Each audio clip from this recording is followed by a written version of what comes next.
첫째는 트럼프 때문이다.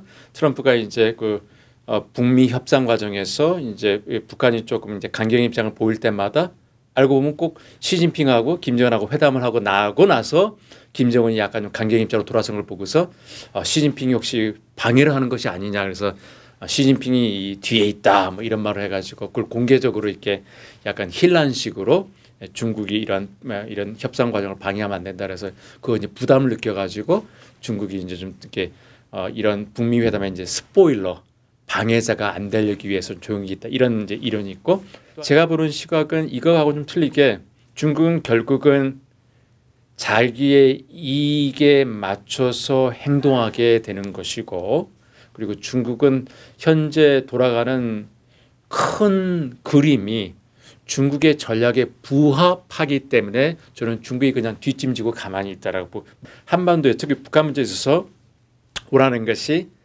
전쟁이 일어나면 안 된다.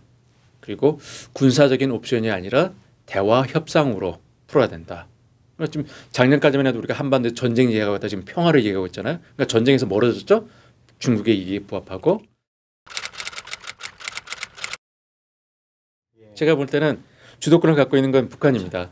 이 드라마의 감독이 누구냐라는 것은 북한이 이렇게 움직이지 않았더라면은 이 게임은 진행되지 않고 없었을 거예요. 그럼 결국은 이것이 어떻게 결말을 낼 것 같으냐? 여기에서는 제가 볼 때는 주인공이 미국이라고 봐요.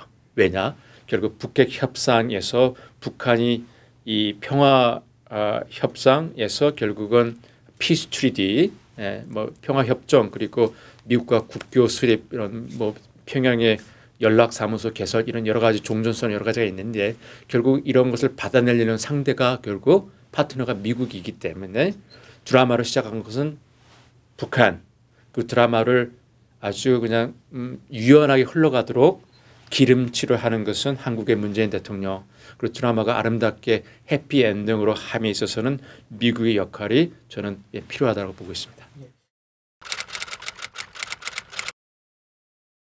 결국 북한을 비핵화로 이끌고 북한을 국제사회의 어떤 그 일원으로서 우리가 탈바꿈하게 만들어주는, 그것이 결국은 이제 가장 중요한 궁극적인 목적이기 때문에 제재라는 그런 수단에 대해서 맹목적인 어떤 믿음을 갖고 이것이 북한을 항복하게 할 것이다라고 하는 것은 조금 중국적 시각에서는 조금 미국이 너무나도 그런 제재에 대해서 맹신하고 있다. 그래서 미국에서는 이제 북한이 이제 대화로 나오는 것이 제재가 너무 아프게 먹혀 들어가니까 이제 북한이 손들고 나왔다 그러는데, 중국에서는 꼭 그런 것 같지만 않아요. 중국에서는 오히려 북한이 전략적인 이제 핵을 완성했기 때문에 이제 경제 발전으로 나가려고 하고 있는 거고, 그러려면 결국은 다른 나라들과 네트워킹을 하면서 이제 무역 비즈니스 관계를 하는 것이기 때문에 북한이 이런 전략적인 선택을 프로액티브했다라는 것이 중국의 어떤 관측. 그렇기 때문에 제재 자체를 맹신하지는 않는 것 같습니다.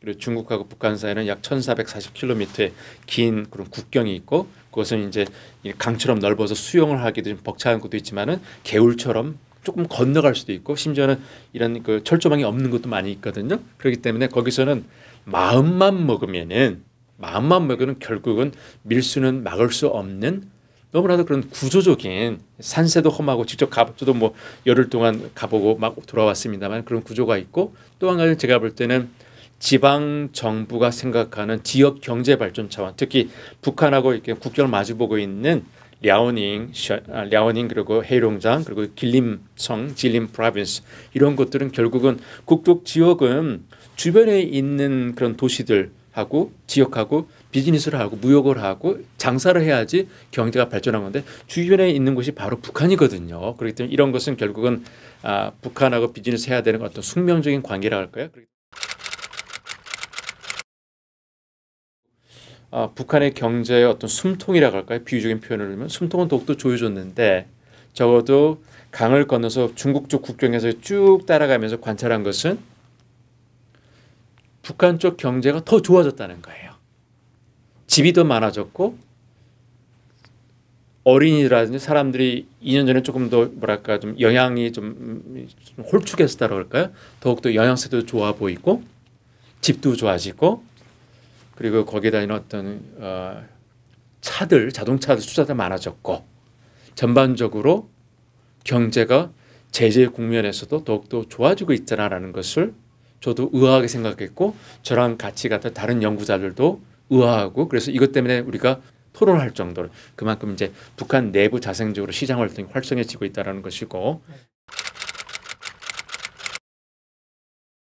중간 관리급 인사들을 초청해 가지고 중국의 어떤 거점 지역들, 뭐 상하이 주변의 어떤 발전된 그런 경제 발전 지역, 산업 발전을 시찰했을 뿐만 아니라 중간 정도 크기의 도시, 예를 들면 시안 서부에 있는 시안이라든지 동부지방의 선양, 심양이라고 그러죠. 심양, 선양이라든지 아니면 그 대련 이런 곳에 데리고 가면서 어떤 시장 경제 그리고 이제 경제 특구 지역을 어떻게 운영할 것인가 이런 거에 대해서 약간 어떤 교육이라 할까요? 워크숍을 가지고 있고 또 그쪽 경제적으로 시찰하게끔 또 앞으로 어떤 중국의 어떤 노하우를 하고 또 중국의 어떤 전문가들하고 북한의 어떤 관료들하고 서로 이런 이제 라운드 테이블을 하고 서로 이제 저런 이제 Q&A를 하게끔 이런 것을 함으로써 이제 이런 것은 제가 볼 때는 굉장히 좀 이 중국이 할 수 있는 긍정적인 부분이 아닐까.